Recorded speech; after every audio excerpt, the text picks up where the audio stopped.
And again, we're back to books of the book. We're studying the Gospel of John, and if you have a Bible with you, you can turn to chapter 9. We're studying the blind man and how he was healed. And with us is Dr. John Pauline. Dr. Pauline, so this man is healed. He's asked to tell his testimony, but after a few times they don't believe. And he keeps saying, he comes to a conclusion and he says, do you also want to become his disciples? Almost like saying, do you really want to follow him, but not? And it seems that Jesus was somewhere in that area, and he heard that conversation, the Bible says. And so he pulls him aside, I suppose, and asks him a question. And he asks, in verse 35, Jesus says, do you believe in the Son of God? So he asks him this personal question. And apparently he had never heard of the Son of God or who he was. And he says, who is he, Lord, that I might believe in him? And Jesus said, you have both seen him, and it is he who is talking with you. And so then he says, Lord, I believe. Yeah. Now what's interesting is the following. I guess the Pharisees also heard that. Yeah. Answer. Before we get to that, let me just point out.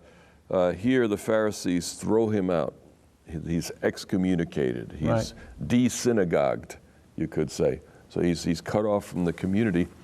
And many scholars believe that this reflects a real situation at the time the gospel is written, maybe 70 years after Jesus, because for most of that time, Christians and Jews worshiped together in the same synagogues.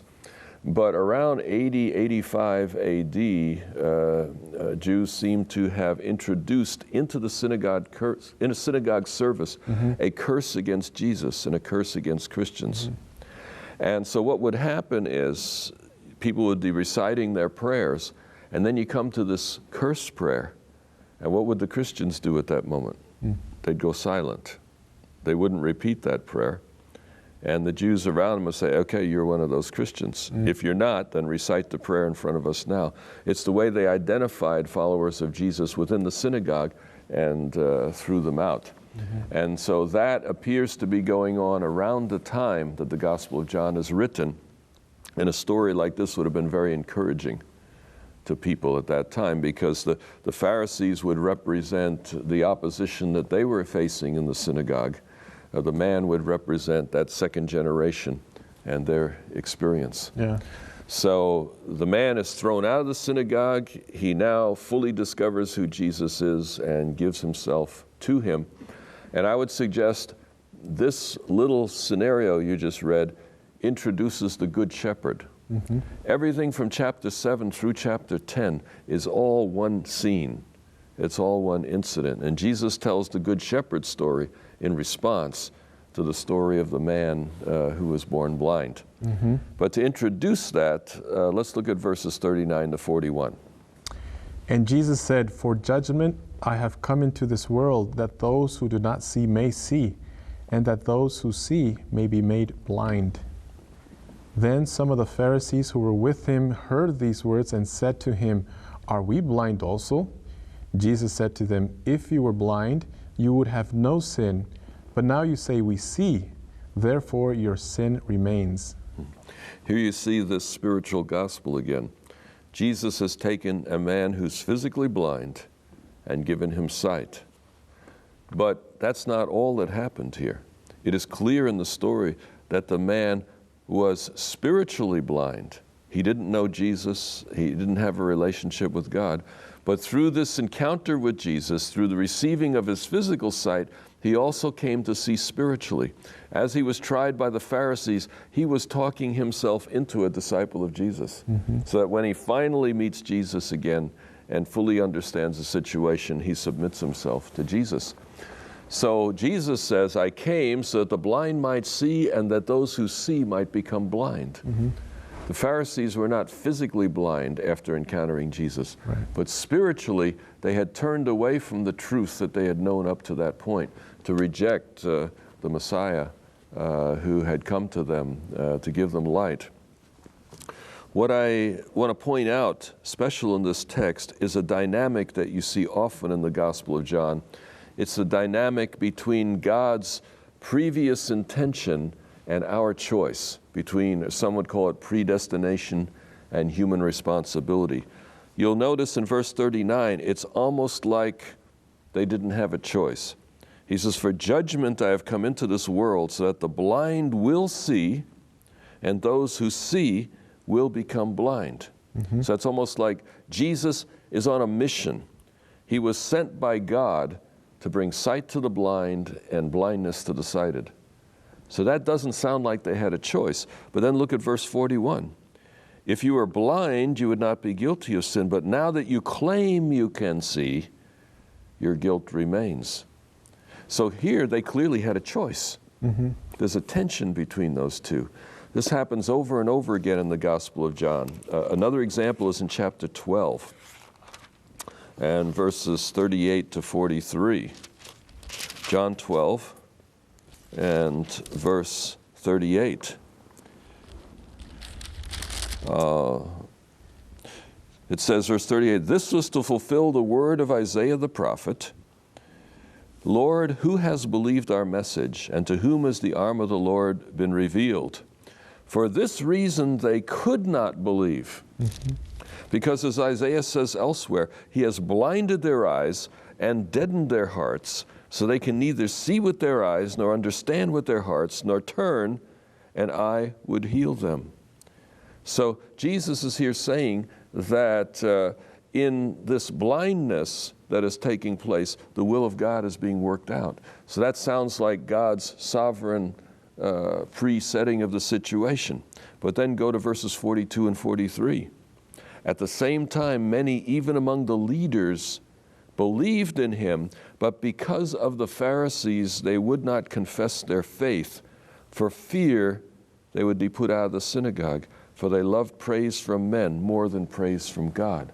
So here you see on the one side, God is acting in the situation, and the result will be people become blind, their hearts become hardened. But then we see those same people are blinded and hardened through their own choice. So there's a dynamic in here. On the one hand, God is in control of the situation. On the other hand, people still have a choice. And I think Christians have argued through the ages, do we have choice, or is God sovereign? And John's answer is yes. He doesn't say one or the other. He says both are true. Go to chapter 6. I wish we had a little more time, but we can get a taste of this at least. Chapter 6 and verses 36 through 47. "As I told you, you will have seen me, and still you do not believe. All that the Father gives me will come to me, and whoever comes to me, I will never drive away." There you see, it's God's action. All right? "For I have come down from heaven not to do my will, but the will of him who sent me. And this is the will of him who sent me, that I shall lose none of all he has given me, but raise them up on the last day." It looks like God's completely in control here. "For my Father's will is that everyone who looks to the Son and believes in him shall have eternal life, and I will raise him up at the last day." All right, there's a choice. Those who believe in him will be raised up. At this the Jews began to grumble about him because he said, "I am the bread that came down from heaven." They said, "Is this not Jesus, the son of Joseph, whose father and mother we know? How can he now say, 'I came down from heaven'?" "Stop grumbling among yourselves," Jesus answered. "No one can come to me unless the Father who sent me draws him." See, that's the sovereignty of God. Nobody comes to God unless God is engaged in that process. "And I will raise him up at the last day. It's written in the prophets, they will all be taught of God. Everyone who listens to the Father and learns from him comes to me." You notice that? It isn't just a prejudgment on God's part, but people need to listen and they need to respond. "No one has seen the Father except the one who is from God. Only he has seen the Father.